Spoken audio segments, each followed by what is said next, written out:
Everyone, હું ભાવિકા ત્રિવેદી આપ સૌનું વેલકમ કરું છું આપણા બહુ જ ઇન્ટરેસ્ટિંગ પ્રોગ્રામ જેનું નામ છે બ્રિલિયન્ટ ટિપ્સ. આ પ્રોગ્રામ દ્વારા અમે જે બોર્ડ સ્ટુડન્ટ્સ છે એને ટિપ્સ અને ટ્રિક્સ આપતા હોઈએ છીએ કે એ કઈ રીતે આગળ પ્રોસેસ કરે ભણવામાં, લાસ્ટ મિનિટ પ્રિપરેશનમાં શું કરે અને પેપર પ્રેઝન્ટેશનમાં, ફાઇનલ એક્ઝામ્સમાં જ્યારે એ પેપર લખે તો કઈ રીતે લખે જેનાથી એને બેસ્ટ માર્ક્સ આવી શકે.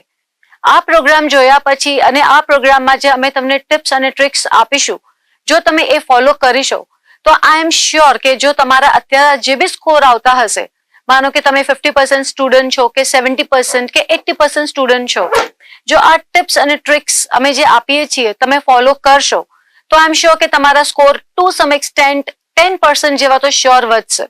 શરૂઆત હું કરવા માંગીશ, સૌથી ઇમ્પોર્ટન્ટ જે છે એ છે પેપર પ્રેઝન્ટેશન. આપણે આટલી મહેનત કરીએ છીએ, આટલું આપણે ફોકસલી ભણીએ છીએ, ample number of mock test આપણે આપીએ છીએ, ટાઈમ મેનેજમેન્ટ બધું ફોલો કરીએ છીએ એ 3 કલાકના પેપર માટે. અને 3 કલાકના પેપરમાં જો તમે સ્ટ્રેસ સાથે લખવા બેસો તો આઈ એમ શ્યોર કે તમારા માર્ક્સ ટુ સમ એક્સટેન્ટ ઓછા થઈ જશે. સો સૌથી પહેલું હું એ કહેવા માંગીશ કે જ્યારે તમે એક્ઝામ આપવા જાઓ તો પેપર પ્રેઝન્ટેશન તમારું કેવી રીતનું તમારે કરવું જોઈએ, કેમ કે એ બહુ ઇમ્પોર્ટન્ટ છે. શરૂઆતમાં આપણે જોઈએ તો પેપર અલગ અલગ પાર્ટ્સ, અલગ અલગ સેશન્સમાં ડિવાઈડ કરેલું હોય છે, જેમ કે MCQs છે, શોર્ટ ક્વેશ્ચન આન્સર્સ છે, લોંગ ક્વેશ્ચન આન્સર્સ છે, ડાયગ્રામ્સ છે એન્ડ ઓલસો. એમાં as you get your paper, સૌથી પહેલું ચીજ તો તમારે કરવાનું રહેશે કે તમે પેપરમાં હરેક સેશનમાં એક ટાઈમ ફ્રેમ સેટ કરી લો કે ફર્સ્ટ પાર્ટ પેપરનો છે તો હું આટલા ટાઈમ પર ફિનિશ કરી શકીશ, સેકન્ડ છે તો હું આટલા ટાઈમ પર ફિનિશ કરી શકીશ. આ જે ટાઈમ સેટિંગનું હેબિટ છે એ તમારે તમારા મોક ટેસ્ટ વખતે ડેવલપ કરવાની રહેશે. ઓવર ધ નાઇટ આ હેબિટ ડેવલપ નહીં થાય.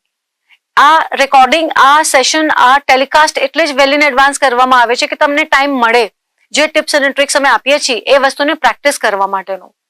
સો just be careful my dear students.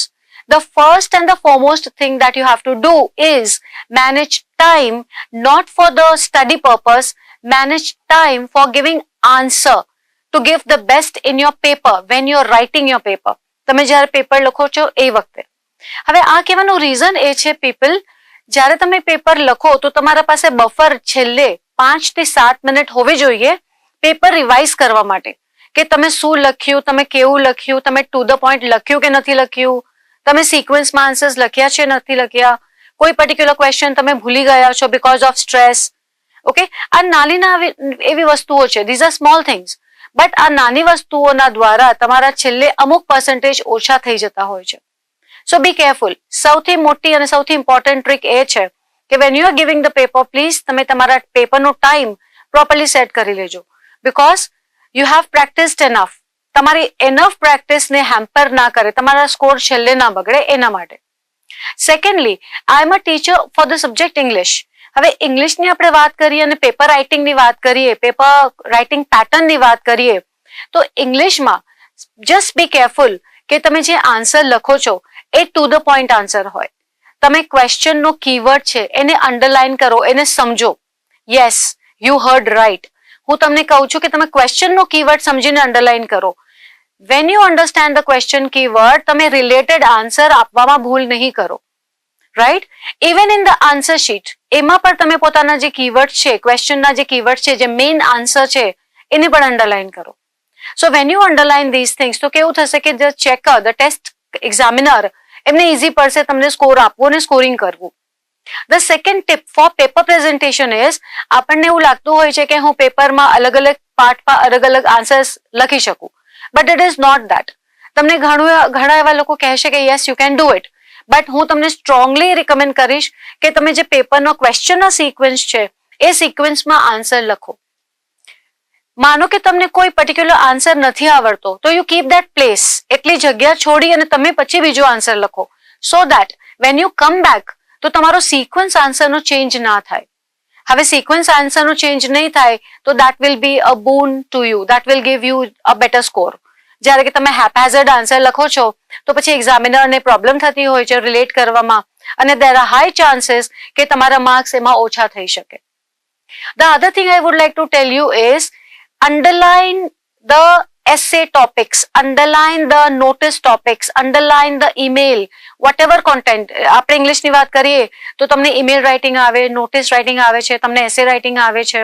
So whatever you get, બધામાં તમે જે keywords છે underline it. And very importantly, keep up to the word limit. એમાં word limit bracketમાં mention કરેલી જ હોય છે. If you write too much extra, તો for sure તમારા માર્ક્સ કપાશે. તમને એવું હોય કે હું થોડુંક વધારે લખું તો માર્ક્સ કપાશે. But even you write under the word તો પણ માર્ક્સ કપાશે. માનો કે વર્ડ લિમિટ તમારી છે 30 વર્ડ્સની અને તમે લખ્યા છે 45 એન્ડ અબવ, તો માર્ક્સ કપાશે. 30 વર્ડની લિમિટ હોય તો you can stretch to 35 to 38, maximum 40 words. એનાથી વધારે તમે સ્ટ્રેચ ના કરો તો સારું.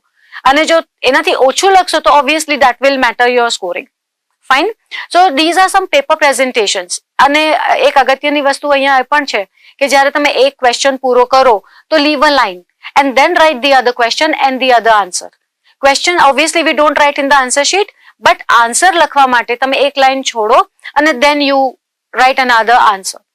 તમને ઘણીવાર એવું લાગતું હશે કે મેં આખું વર્ષ મહેનત કરી અને મને સ્કોર તો બી મારા એક્સપેક્ટેડ સ્કોર ના આવ્યા અને બીજા સ્ટુડન્ટે બહુ ઓછી મહેનત કરી એના સ્કોર આવી ગયા. ધ રીઝન ઇઝ કે એ જે સ્ટુડન્ટ છે એ આ બધી પેપર પ્રેઝન્ટેશનની ટિપ્સ ફોલો કરી અને એક્ઝામ આપે છે અને you somewhere miss on this. એમાં તમારા માર્ક્સનો ડિફરન્સ આવતો હોય છે. સો આ તો આપણી વાત થઈ પેપર પ્રેઝન્ટેશનની. હવે I will just talk on કે તમે પ્રિપરેશન કઈ રીતે કરો. આજે આપણે જોઈએ, આજે તમે જે એપિસોડ જોઈ રહ્યા છો અને તમારી એક્ઝામ, એના વચ્ચે યુ હેવ ફ્યુ ડેઝ. જ્યારે તમારા પાસે આ દિવસો હાથમાં છે તો તમે શોર્ટમાં રિવિઝન કઈ રીતે કરશો. So I would really encourage you કે તમે નોટ્સ જે બનાવી હશે એ નોટ્સને રિફર કરીને રિવિઝન કરો. I would also encourage you કે નોટ્સનું તમે જ્યારે રિવિઝન કરો તો એને સિક્વન્સમાં રાખીને રિવિઝન કરો. ઇંગ્લિશની વાત કરીએ તો ઇંગ્લિશના લિટરેચર ચેપ્ટરની આપણે વાત કરીએ તો એ ચેપ્ટર્સને એક વાર્તાના જેમ તમે સમજો. અને અત્યારે તો because of AI, because of technology, તમે એ ચેપ્ટરને મેઇન બુલેટ્સ લઈને વાર્તામાં કન્વર્ટ કરીને વાર્તા જોઈ પણ શકો છો. બટ ટુ બી પ્રિસાઇઝ, તમારી પાસે હવે અત્યારે એવો ટાઈમ નહીં હોય કે તમે આ બધી એફર્ટ્સ કરો. સો ધ ગુડ કોન્ટેન્ટ ઇઝ, જે તમે નોટ્સ બનાવ્યા છે, જે તમે આન્સર્સ લખ્યા છે, just try to make it a story, try to make it a small narrate and revise. Revision is very important. તમે જે રીતે રિવિઝન કરશો એ રીતે તમારા સ્કોર આવશે. And I would end up by saying that you should give lot of mock test. જ્યારે તમે mock test આપો તો ટાઈમ ફ્રેમમાં રહીને મોક ટેસ્ટ આપજો અને make a time table of your choice, not of anybody else's choice. તમારા ચોઇસનું time table ભણાવીને તમે વાંચો. So I pause here by wishing you all the best for your exams. Thank you.